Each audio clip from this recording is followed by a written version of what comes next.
so much green. All right. Today we are fortunate to have joining us Secretary of Education, Dr. Miguel Cardona, who was confirmed just 2 weeks ago, a fellow nutmegger. That means from Connecticut, for any of you who don't know. He previously served as the Commissioner of Education in Connecticut. In this position, he faced the unprecedented challenge of responding to the COVID-19 pandemic and led the safe school reopening efforts in Connecticut.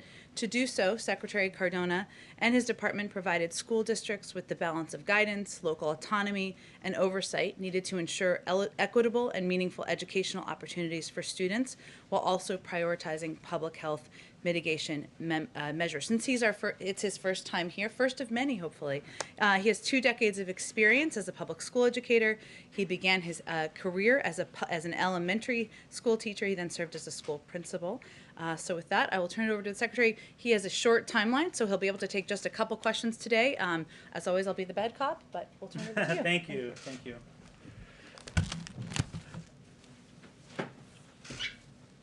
Good afternoon. As Jen mentioned, I'm Miguel Cardona. We're at a critically important time in our nation's history in education, and I'm honored to serve as the Secretary of Education. My goal, my priority right now is to safely reopen as many schools as possible, as quickly as possible. And to do that, earlier today, I notified all 50 states, DC, and Puerto Rico of the amount of funds they'll be receiving from the American Rescue Plan, totaling nearly $122 billion to help them reopen safely and quickly. I'm also pleased to share that HHS is allocating an additional $10 billion for states to do screening and surveillance testing in schools to make sure we can not only open our schools, but keep them open. And then thirdly, I'm really, really excited to announce that next week we will be having our national reopening summit for schools, where we're going to hear best practices from across the country on how to do this safely and how to do it quickly. Because we know there are great examples out there. We know students learn best from students, teachers learn best from teachers, and states will learn best from states on how to safely reopen schools quickly. I'm really excited that Dr. Jill Biden will be offering opening remarks, and Dr. Rochelle Walensky will also be in attendance. So I'm excited about that. You know, as a parent and as an educator, I know the value of in-person learning, and for those of you that are parents here, you know there's no substitute for in-person learning. So I'm excited to get to work, making sure we can safely reopen our schools as quickly as possible. I'll take any questions you have. Thank you. Okay, Darlene. Thank you, Mr. Secretary. Thank you for being here. Sure. You talked about the money that you informed states that they're getting. How will you ensure that the money is actually spent for the things that schools need to reopen? It's a great question. Thank you. It's critically important that we use the funds to support our students, especially those students who have had gaps exacerbated as a result of this pandemic. We know achievement and opportunity gaps have widened, so it's critically important that that process is not only communicated with the education department, but publicly as well. We will be receiving reports from the states on how they're going to be using their money, and we also expect those reports to be public. Go ahead. Mr. Secretary, thank you for being here. Now that teachers are eligible in most every state, what do you say to those teachers and school officials who refuse to get vaccinated? Well, you know, the vaccination is one of those strategies that we know, in addition to the mitigation strategies, allow for schools to safely reopen. So it's critically important that we vaccinate as many as possible, and we promote the benefits of the vaccination to make sure we have safe school communities. So the message really is, if you're able to get a shot, and you know that's a strategy to help keep our schools open. Nothing about making it mandatory. If teachers want to come back unvaccinated, that's fine by you.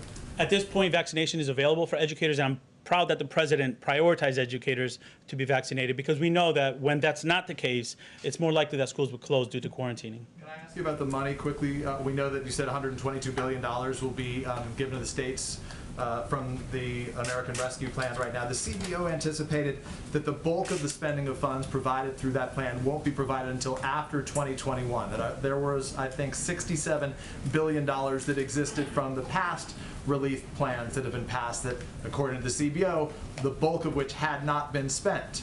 So why, at first, is that accurate? And why hasn't more of that money been spent right now, even before the American Rescue Plan money was sent out, to get those schools to safely reopen?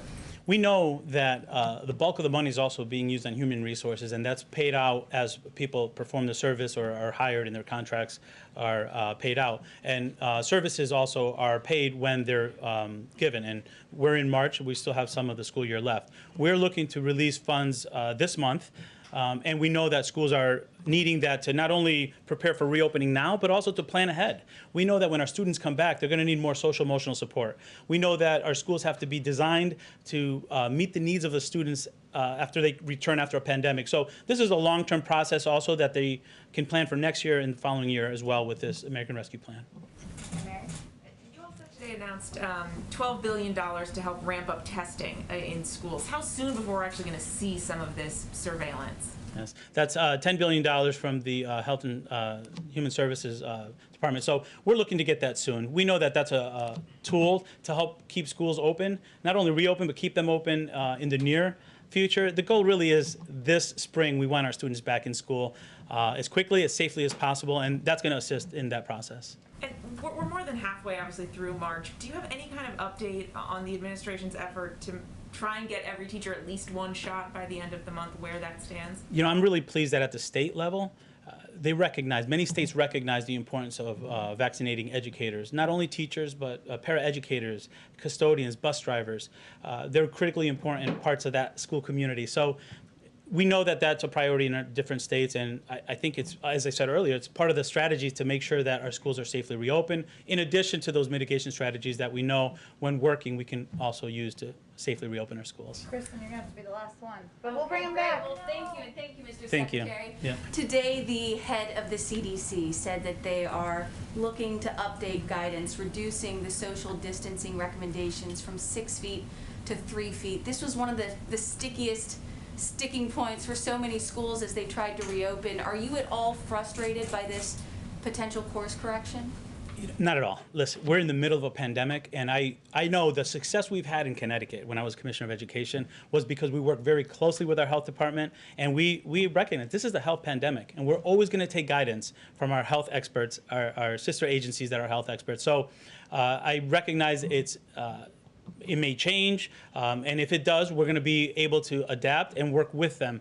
We were successful because we work closely with them, and we recognize that you know, that partnership is what's going to lead to our schools being open as quickly as possible. Thank you. If you reduce it to 3 feet, would it make it much easier for schools to reopen, in your opinion? If it does go to 3 feet, it'll provide more opportunities potentially for students to enter our schools, which is the goal. Is there any, if you could say something about the shootings in Atlanta? So the president has spoken out very strongly about the need to halt violence against Asian Americans. You know, as the education secretary, do you see some role for the federal government to play in terms of spreading, you know, message of tolerance or you know, to work against discrimination? My condolences to the family and the communities that suffered that violence. In education, we have a lot of work to do. We have to reopen our schools, and we also have to make sure that we're preparing our students for a tomorrow that we want for our students. So thank you. Thank you, Mr. Secretary. Thank you. All right. Thank you. Okay. Thank you so much. All right, a couple of other things at the top. I wanted to make sure that you all saw the announcement this afternoon from the Treasury Department that as of today, they've dispersed approximately 90 million economic impact payments, which are of course the checks, but most of which are going through direct deposit, totaling more than $242 billion, following last week's signing of the rescue plan. This is a key down payment toward the president's announcement on Monday that 100 million payments would be sent in 10 days. So we'll continue to update you as we progress. Then the Violence Against Women Act, as you all know, is being considered in Congress today. It is one of the original fasting, I should say, is one of the president's proudest accomplishments. The president applauds the House of Representatives, which will vote today to pass the Violence Against Women Reauthorization Act of 2021 with expected bipartisan support, and with important improvements to increase safety and services for all survivors. Reauthorizing VAWA is a priority for the president, and he urges the Senate to also come together in a bipartisan manner to ensure swift passage of VAWA so that he can sign it into law soon.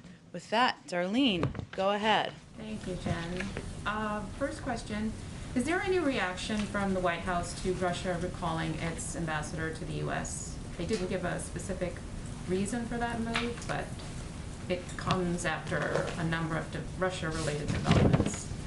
Well, we've certainly seen those reports. I would say that our administration is going to take a different approach in our relationship to Russia than the prior administration. Obviously, the president spoke to this during an interview that he conducted just last night. And we are going to be straightforward, and we are going to be direct in areas where we have concerns. As you know, there is an ongoing review.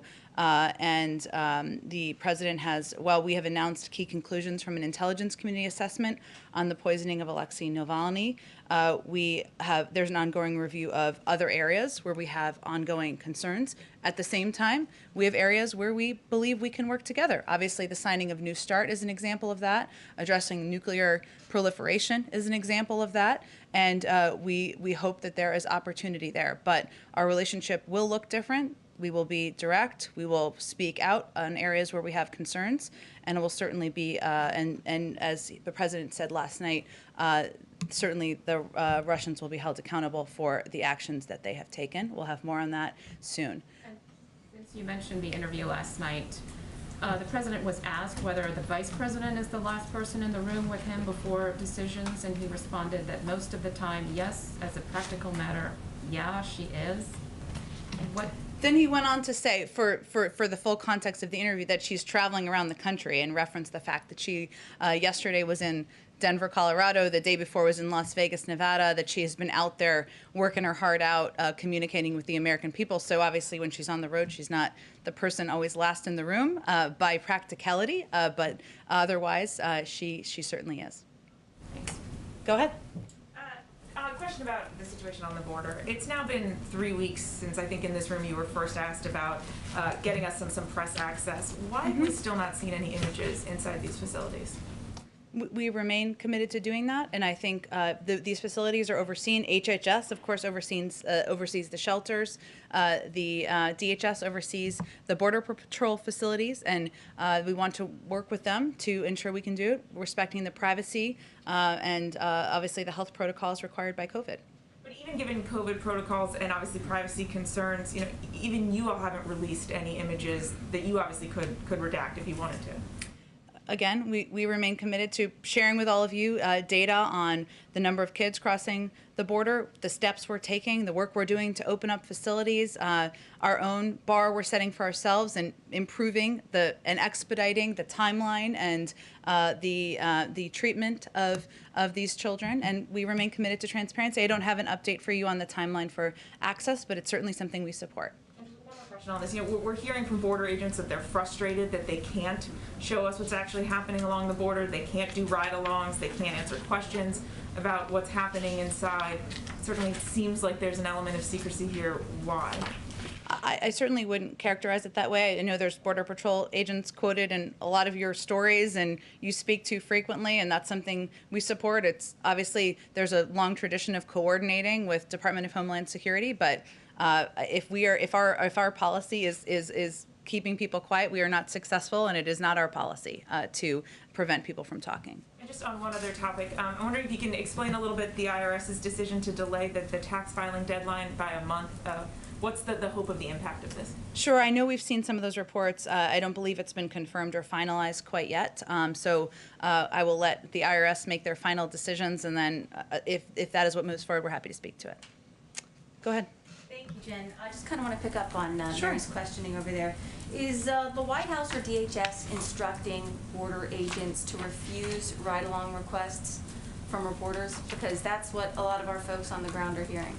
Again, I think we've seen, watching a number of the reports you all do, a number of Border Patrol officials who are quoted in them, who appear in them, and certainly from the White House, we support that. It's coordinated through the Department of Homeland Security, and I'd point you to them for any additional questions about the logistics of press access. But our reporters used to be able to get ride-alongs during the Trump administration, and you all came in and promised to be the most truthful and transparent administration, and you all, oversee the Department of Homeland Security. So if you all wanted to grant access to the press, Couldn't you just tell DHS to do it? Again, we fully support transparency, and I would encourage you to talk to the Department of Homeland Security about any requests you have for press access or what you're looking to accomplish at the border. Okay. Oh, One more go ahead. question. And, you know, one of the biggest criticisms of the Trump administration's Remain in Mexico policy was that it overwhelmed all these border towns in Mexico and created pretty dangerous living conditions for these migrants. And so now you have the exact same thing happening. Even though you all have rescinded that policy, these border towns are overwhelmed, and the president is saying, do not come. So how is the situation on the ground in Mexico any different? Well, the situation on the ground is certainly challenging, in part because we inherited a dismantled system that wasn't prepared for processing asylum requests, that had left in place the Remain in Mexico program, where people were in a camp that was did not have the conditions that we felt. But there are new camps popping up. Well, I think what I'm conveying to you is that we are less than 60 days, about 60 days in. We are working to repair what has been an unprepared and dismantled system. It's going to take some time. Our policy is that we're obviously going to continue to make sure we're working through our laws, and the border is not open. But we also, as you know, have changed our policy to approach it in a more humane way and keep kids safe. And that requires putting in place more effective and efficient processing at the border. It's going to take some time. We're working through it. Every day we have new steps and new improvements we're taking to make the system more efficient and effective. So is there a limit or a cap to the number of unaccompanied minors that are going to be allowed into the U.S.? A limit or a cap? So should we send some kids who are 10 back at a certain point? Is that what you're asking me? I'm not setting the policy here. I'm just asking you what the Biden administration's policy is. Is there a limit to the number of children that will be allowed in? I mean, the numbers we're hearing now, 565 on average every day. I'm just curious what the end game is here. How many ultimately would be allowed in? Well, I think where we are is we're focused on some of the very specific numbers. So when we came into office, there existed about 13,000 permanent beds in HHS or permanent and influx shelter system facilities during the last administration. Thousands of these beds, approximately half, were taken offline due to COVID. Staffing was also reduced to put it on par with the new reduced capacity. This was sufficient for the prior administration. This is how we got here, because they were expelling children in addition to families and single adults. We decided, as you all know, that we will be more humane about how we approach this. There wasn't operational capacity built. The prior administration also did not consider that there were other mitigation efforts like masking, improved ventilation, cohorting, and other measures that would contain the spread of COVID. There's now revised CDC guidance, which means there's greater capacity in these facilities where we can expedite getting children into them. We are taking steps to ensure that when kids come to the border, we look and see if they have a phone number in their pocket so we can call the family member and get them to those family members as quickly as possible. These are the steps that we're taking at this point in time. Our policy continues to be, we're not going to send a 10-year-old back across the border. That was the policy of the last administration. That's not our policy here. Go ahead.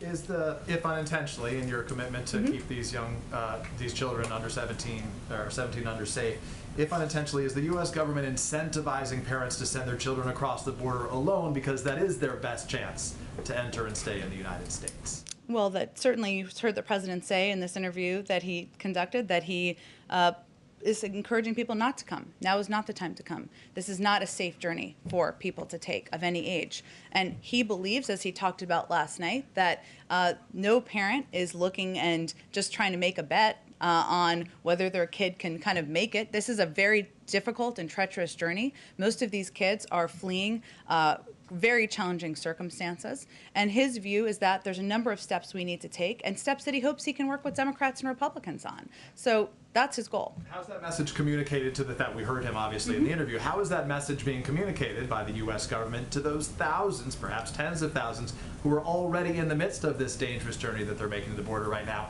and they are not receiving that message? The thousands of children or the thousands of families? Children, families, adults, all of them, all the in-between that our teams from Telemundo and other reporters on the ground are meeting. Well, we convey with every official that speaks. Secretary Ali Mayorkas did an interview just yesterday.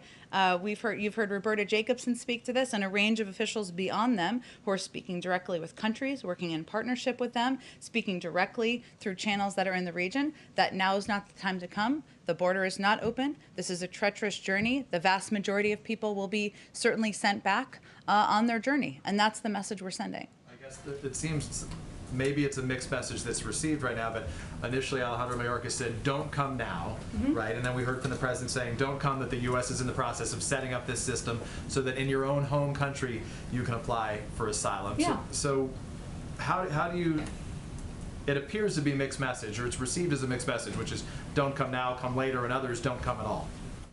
Well, I think this is no doubt a complicated circumstance, and what we are trying to do is address this in an effective and humane manner, and that requires putting in place additional policies and measures. You referenced one of them, which is reinstituting the CAM program, which would allow kids to apply from their home country. That is certainly a positive, an option. How long would it take till that's available to them? We are hoping that can be happen soon. I don't have an exact timeline for you, but we would like to put that back in place. It was a program that was already in place and was ended in 2017. So that's an example. We want to build on beyond that, so we can have programs where it ensures that kids are not taking this difficult journey, that they have other choices and other options. But I was also, and this will take some more time, but we're going to keep seeing these cycles, which we've seen. This is not the first cycle. 2014, 2018. These numbers have been increasing since April of 2020 of last year. Unless we work together, Democrats and Republicans, to address the root causes, there have been policies and bills the president worked with Senator Lindsey Graham as an example on a bill to try to give more funding to address the root causes in these countries. If we don't take those steps now, we're going to keep being on these cycles every year, year after year. Last question from the interview last night. Yeah. They talked about the topic of Governor of New York, Andrew Cuomo. I guess my question is, why did President Biden feel the need to weigh in to say that if the claims of these women were confirmed, that the governor would likely be prosecuted? Well, the president respects the role of law enforcement and the justice system, as we often state from here, and as he has often stated. He was asked a specific question about what should happen if the investigation confirms the claims of the women, and he answered that question. So in the past from this podium, previous Democratic administrations, they've said, we're not going to weigh in, not going to put our finger on anything that has to do with the Justice Department or their decision. He was not saying this is going to happen. Obviously, the process is going to play out. There's an ongoing investigation that should be swift. It should be thorough, and obviously, it will determine what the outcome is here. And he certainly respects that. Okay, thank you, Jen. Go ahead. Just want a couple of questions. So on the Atlanta shootings, do you see some need for the White House and the administration to create perhaps a point person to address anti-Asian violence, even though the shooting hasn't necessarily been linked? It is a concern that the president has raised. Is there some move afoot like that? Well, first I would say that it's important to note that the president, we've put out a few updates today, but just to reiterate, he was briefed overnight. He obviously talked to the Attorney General and the FBI Director this morning, and we're continuing to monitor the situation. As you touched on, local and federal law enforcement are still determining a motive. They had their own press conference this morning. That doesn't change the fact that this news was horrific, and broadly speaking, there has been an increase, as you have noted, and we have all seen, in attacks and crimes and hate crimes as well, and other circumstances against Asian Americans. And that's why he raised this in his address when he delivered in his primetime address on Thursday night. He did sign an executive order, and actually there are ongoing processes, including from the Department of Justice, where they're doing listening sessions now. HHS will start those soon. He signed that executive order within the early part of his administration, and he's also asked Susan Rice and Cedric Richmond to do listening sessions as well, so that we can hear from the community and determine how that should impact policies moving forward. Broadly speaking, as you know, there's also an ongoing review of domestic violent extremism that is wide-ranging. That is a 100-day review that will take a look at a range of issues, and that will also be a longer-term long-term strategic, comprehensive look at how that impacts our society, and this will certainly be a part of that. Just wanted to follow up on North Korea. So Sure. there are talks that are happening with the Chinese this week. What are you looking for from China in terms of its response to North Korea? The U.S. military expects North Korea to resume testing of ICBMs. What would that mean for your review of those policies? I don't think we're going to get ahead of their testing. If they are testing, if they decide to test, I will say that part of our strategy as it relates to the denuclearization of North Korea is, of course, to lead with diplomacy and engagement with partners in the regions, even some where we have at times adversarial relationships, is a key part of that strategy. And so the Secretary of State, the Secretary of Defense were also just recently in South Korea, a meeting with also with the Japanese. They are key partners as we discuss security in the region, and certainly the threats from North Korea are part of that. And obviously that will be part of the discussion with the Chinese. But the strategy is to coordinate and discuss with partners in the region so that we can determine what the path forward looks like. And then finally on Mexico, since we're talking about the border, but Mexico and Canada are also looking for doses of vaccines. There's some reporting out saying that those would be at the top of the list. Can you confirm those reports? Can you say, there's a growing demand? I keep asking this question, it's like there's so much demand out there, and the level of vaccination is so disparate in the advanced economies and in developing countries, but also in neighboring countries like Canada and Mexico. Can you just say what your strategy is to get vaccines out to the rest of the world so that there aren't, increases in variants and all the other negative, consequences of not getting the pandemic under control? Sure. Well, Andrea, our first strategy is, of course, to ensure the American people are vaccinated, and 1,400 people a day are still dying in the United States of America. And so we are still in the midst of fighting a war against the pandemic right here. Now, we have vaccinated more people in this country because of access, because of supply, because of operational capacity than virtually any other country in the world. And we also want to be, the president wants to be, we all want to be contributing members of the global community and getting the pandemic under control. Any decision we make about requests, and we have them from around the world, as you well know, and are tracking, will ensure that we're able to still quickly vaccinate the American people, as that remains our top priority. We have received requests from both Mexico and Canada and are considering those requests carefully, but I don't have any update for you on whether they will be granted and a timeline for that. Go ahead. Thank you, Jen. Following up on Darlene's question about the Russians who are clearly very upset. Yeah. What did the president actually mean when he answered yes or something like that to, is President Putin a killer? Was he talking literally or was he talking metaphorically? I don't have anything more for you to provide analysis on that, but I can say The Russians are extremely upset about it. So. he also repeated a story that he told in his own book about a conversation he had with President Putin, and as was evident in the readout we provided of the call the president had with President Putin, he does not hold back on his concerns about what we see as malign and problematic actions, whether it is engagement in the 2020 intervention in the 2020 election interference, a report obviously released just yesterday, their involvement in the poisoning of Alexei Navalny, ongoing reviews that are related to bounties on troops, and of course the SolarWinds hack. So he's not going to hold back in his direct communications, nor is he going to hold back publicly. And we have still found ways to work together on areas where we have mutual interests, including the extension of New START by 5 years. So that's diplomacy in action there. Go ahead. Sorry, one more, if Yeah. you don't mind. Yeah, moving from Russia to China. So while Secretaries Blinken and Austin are out in Asia, there's an elephant in the room, which would be the growing talk about China having designs on Taiwan. Is the US publicly committed to defending Taiwan, come what may? I don't think I have anything new on our policy as it relates to Taiwan for you today. Obviously, there are a range of topics, including Taiwan, that will be discussed in these conversations in Anchorage that are happening over the next 2 days, if I'm getting the time frame correct. And I'm sure the Secretary of State and the National Security Advisor will come out and engage with the press when those meetings conclude. Go ahead. Thanks, Jen.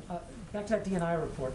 There's an assessment in there that Moscow will continue to try to influence U.S. elections, and it said the reason is that the Kremlin has concluded that it's a manageable risk. And so I'm wondering, I anticipate that you're cooking up some sanctions down the road, and we've got a review and whatnot, and we've heard some sharp language from the president.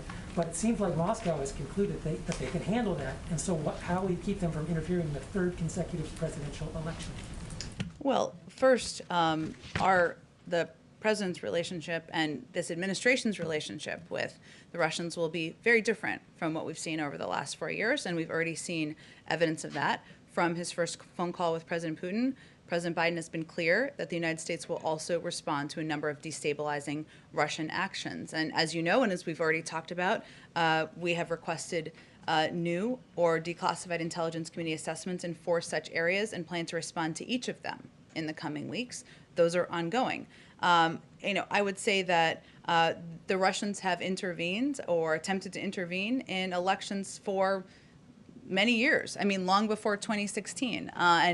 We certainly are very eyes wide open about that and fully aware of that. But they're going to pay a price, as the president conveyed last night. We are not going to look the other way, as we saw a bit over the last 4 years, and we will continue to press them on their actions. And there's some language in that report. It said proxies for President Putin have undergone a disinformation or underwent a disinformation campaign, in particular alleging or pushing out disinformation of corruption of President Biden, and also the report specifically mentions his son.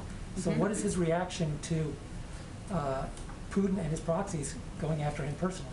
That was not our first awareness of that. I think we all saw that play out in public. So the president felt it was important to release the unclassified version of this report, which, as you know, the assessment was done under the last administration. It is evidence of the hard work of the men and women in the civil service who keep government functioning. But it's important for people in this country, members of Congress, other countries to understand what their actions are. And if we want our adversaries like Russia are attempting to divide us. And one of our strategies is to transparently expose their tactics so that the world is aware of them. So that's why we released this report. Go ahead. On the president's interview, he said on taxes that anybody making more than $400,000 will see a small to a significant tax increase. To clarify, did he mean individuals or households? Because it wasn't very clear. And Secretary Yellen, I think, has referred to households before. Families. Yep. Okay, not individuals. Good. And then one other Go ahead. thing on schools that I didn't get to ask the secretary, but I know the White House is committed to trying to open schools 5 days a week. How many hours a day would that include? Are you pushing for full school days 5 days a week? Yep. Go ahead. Oh, go ahead. I'm very drawn to the green. I'm sorry. Go ahead. And the red and the green, go ahead. The president said in the Oval Office he didn't, I'm going back to Atlanta, and then I want to ask you another question on the border, but the president said in the Oval Office he didn't want to make a connection on the motivation of the shooter in Atlanta. But to broaden it out, why does the president think attacks on Asian Americans are increasing in this country? Why does he think that's happening? Well, he wanted to be very clear because there's an ongoing FBI investigation, right? And he didn't want to attribute motive. There are law enforcement authorities who do that, and it's important to note when the investigation is concluded or not. So that was a bar he was working to respect there.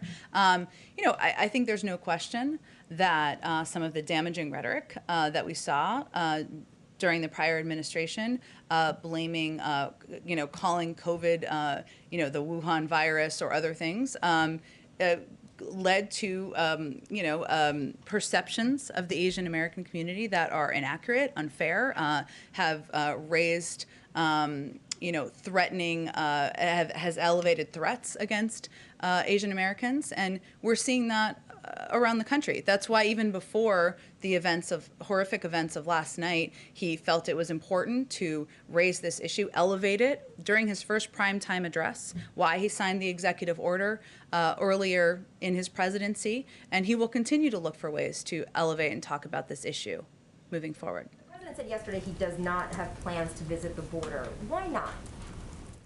Because his focus is on action and taking actions and moving forward policies to ensure we are expediting the processing at the border, that we are opening more facilities, that we are putting in place policies that will move kids more quickly through the Border Patrol facilities, more quickly into safe and secure homes, and that's where his focus is.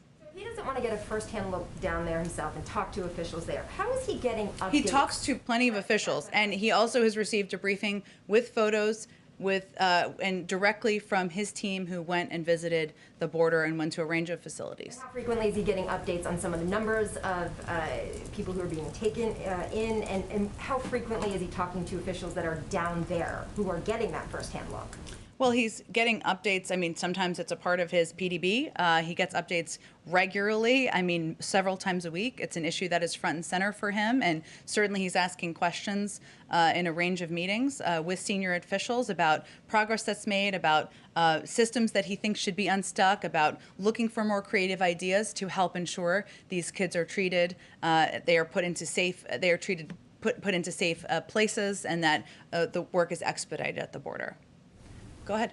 Jen, there's a report out that the president personally opposes the reopening of the Homestead Detention Center in Florida. Does he have a personal view on it, or is he just deferring to HHS? HHS is in charge of looking at facilities and which ones are going to be the most appropriate and effective ones to reopen, and he certainly defers to them on decisions that are made on that front. Because this has been a controversial, and I don't need to tell you this, yes, facility in the past. So he doesn't have a particular position on it. It's still on the table that it could reopen? There hasn't been a decision. HHS would be the ones making a decision. I don't have anything more about the president's personal point of view about specific facilities. Just on the president's remarks on taxes last night. Two things. One, when might we expect a major push on this? And two, what does small to significant mean? It depends on how much money you make. Are you a billionaire? Then you may pay more in taxes than someone making, family making $425. There's going to be a range in any tax proposal. He talked about this on the campaign trail, and he talked about it during this interview last night, in part because it's on his mind about how to ensure people are paying their fair share, and that we are looking for revenue funds to continue to build back better. But I don't have a timeline for you on when you'll hear more. It's just something that he has long had a commitment to, and I expect in the coming months, or sooner than that, you'll hear more about his next stages of his agenda, but this is certainly part of what's on his mind and what he would like to work with Congress on. Go ahead. Yeah, in the ABC interview, the president said that democracy is having a hard time functioning. Can you clarify, was he just talking there about the Senate and the filibuster, or is it a broader concern? He was asked in that frame, and asked in the frame of how to get work done, and how to move forward the agenda for the American people. And the president's an optimist. He is a person who believes that there is a lot of opportunity for Democrats and Republicans to work together, that there is a history of support for some of his major priorities, whether it's infrastructure or solving cancer, taking steps to help cure cancer, to increasing America's competitiveness. There's another bill that's being considered on that front. That there's a lot of areas where even immigration, there's a long history of Democrats and Republicans working together on that policy. So he's a believer that there is an opportunity to work together. But what he's seen is democracy having a hard time functioning. And in part, that is why were there no Republicans who supported a piece of legislation that almost 80% of the American people supported? That doesn't seem like it's democracy functioning there. And so he was answering a question that was about the filibuster, but more broadly speaking about what he's seeing. And one other thing, because we're required to have an Irish question today. Sure. In talking to the Taoiseach, did he make any commitment as far as once presidential travel resumes to a trip there? I know in his heart he would really like to go, and I'm going to go on that trip. I'm not aware of any specific timeline for travel or anything along those lines that was made. I'm happy to check for you. He has raised several times that next year St. Patrick's Day will look much different than this year, as I know he did during the meeting. So, you know, everybody get some sleep and rest before a year from now. We've got plenty of time. Go ahead, Jeff. Jen, you said he's briefed with photos. Has he asked for or been shown these photos of inside the facilities where some of the children are being held for 3 days? Yes, that was part of the briefing he received when his team came back. And he approves of what he saw. It didn't look too uncomfortable. I know the media are trying to get in there to get their own pictures. It looks okay to him? I certainly did not say that. This is the Border Patrol facilities are not facilities made for children.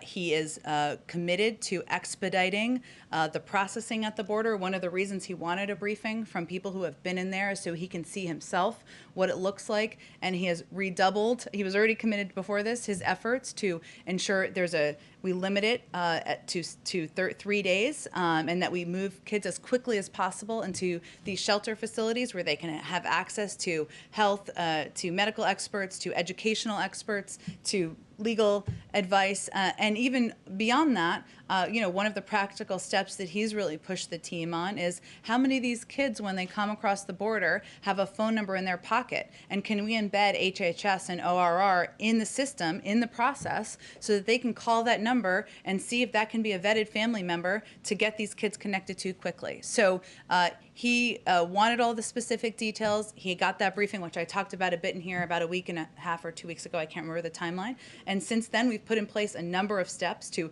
expedite the process, to look for additional facilities, and to look for ways to improve the very challenging situation at the border. Let me just go to make sure I get to everyone. Linda, go ahead. Sure, hi. Thanks, Jen. One from me and then one from, I'm the pool reporter, so I have one from another outlet. So my question, actually, it was for Secretary Cardona, but I'll ask you. Sure. Is the Biden administration concerned about the number of families choosing alternatives to public education because of the pandemic? And does the administration have a plan to encourage them to return to public school? It's a great question. I wish you'd asked him that question. I'm happy to talk to him about it. I know he had a very limited amount of time today. I was just excited to get him here. Look, I know that this past year has not looked for school. As a mother myself, my daughter did not start kindergarten this year, and I know a lot of people. We know a lot of people had to make different choices, but I can talk to him more about what the plans are to encourage people to get back into the public school system, and obviously that's an important and vital part of communities across the country. Did you have a second question you wanted? The other question from another outlet. So after today's meeting with the Irish Taoiseach, are there other international meetings on the President's agenda in coming weeks? There certainly will be. I don't have any to preview for you today, but engaging, he's had a number already of remote engagements with his counterparts around the world. Foreign policy is one of his first loves, and so I certainly can convey to you that he will have more of those in the weeks ahead, and as they're scheduled and finalized, we'll share those details with you. Go ahead in the back. Yeah, on the COVID-19 vaccines, what does the President say to Americans who have ethical concerns about taking some of those vaccines, that it might violate their conscience? Give me a little more information. Why would it violate their conscience? The Johnson & Johnson one. Well, that one has ties to a connection to abortion-derived cell lines. So some people are worried that would violate their conscience, taking that. So the President would say what to that? He would say, I know the Pope has spoken to the safety and efficacy of all 3 vaccines, and the American people, these vaccines have been validated by health and medical experts. They're trying to save people's lives, keep people safe, and return our country to normal. On schools, billions are going out to try to get them to reopen now. If come fall, if schools are still unopened, would the administration find that unacceptable? We certainly expect schools to be open in the fall. Okay. On airports? Yep. TSA reporting big numbers going through airports. Is the administration worried that the COVID-19 response team's message is just not getting through to people? They're telling people, don't travel, don't travel, don't travel, and people are plowing through the airports. Well, we certainly have to reiterate, and our health and medical team are doing the same. It's not a political message. It's a message from our doctors that's just conveying the fact that the guidelines have not changed in terms of limiting commercial travel. If people are not vaccinated, especially, there are great risks to travel. We've seen that play out. They've spoken to this frequently, our health and medical experts. So we'll just have to keep reiterating that message. We understand it's hard. People want to see their family members. People want to go see their friends, but we are fighting through this pandemic. People are still dying across the country, and we'll keep at reminding people of that. Go ahead in the back. The press conference next week with the president, any idea how it's going to be assembled? Will it be in here or somewhere else? I don't think it will be in here because it would be very limited numbers in here. We are working to figure out where we can do it in the White House to ensure we have a greater number of people who can attend, and we will do that in a very transparent manner. So we're site looking at this point in time, and we'll have more updates for you soon. Go ahead in the back. First question from a colleague. Is President Biden going to call the president of Ukraine, Zelensky, in the near future? Do you have any update or any other potential engagements in the near future? I don't have any previews for you on foreign leader calls at this point. Typically, we preview those maybe the day before, but I'm sure he will have some in the near future, but I don't have any specific ones to preview for you today. And on the vaccine, the president said yesterday that the U.S. is in talks with several countries about sharing vaccine. Mm-hmm. In the past, you criticized Russia and China for so-called vaccine diplomacy, and you suggested that it should be done through international project or institutions. Do you exclude sharing vaccine on a bilateral basis?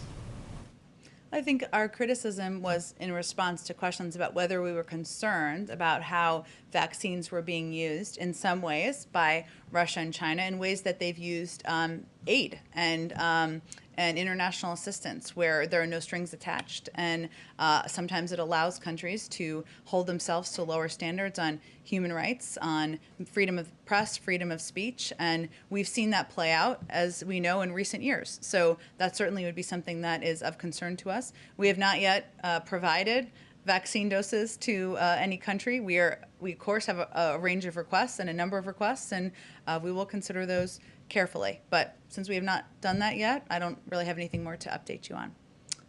Back on the border. Yeah.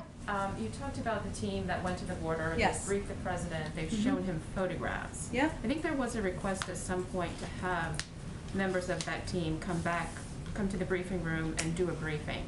So where does that stand? And since there are photos from that team, Mm-hmm. why not release those, since with the previous lines of questioning, you have said go to the Border Patrol or go to DHS for the access questions? I'm happy to invite them to the briefing room and talk to them about the photos. And will that team return to the border or some other configuration of staff members? Will they be making periodic trips down there to assess conditions, or was this one and done? I expect we'll have additional trips to the border, but I don't have one to preview for you today. Thank you, everyone. Happy St. Patrick's Day. You said 425,000. I was. Did you mean 400? I was saying that if you're a billionaire, you're going to pay more in taxes than somebody making 425. Over 400. I was just as an I see. example. Oh, okay. Yeah. Okay. Sorry, I wasn't trying to change the threshold Yeah, on we you. were just like, oh no, new No. threshold. I should have used something more, 572 something. Thank you. Thank you.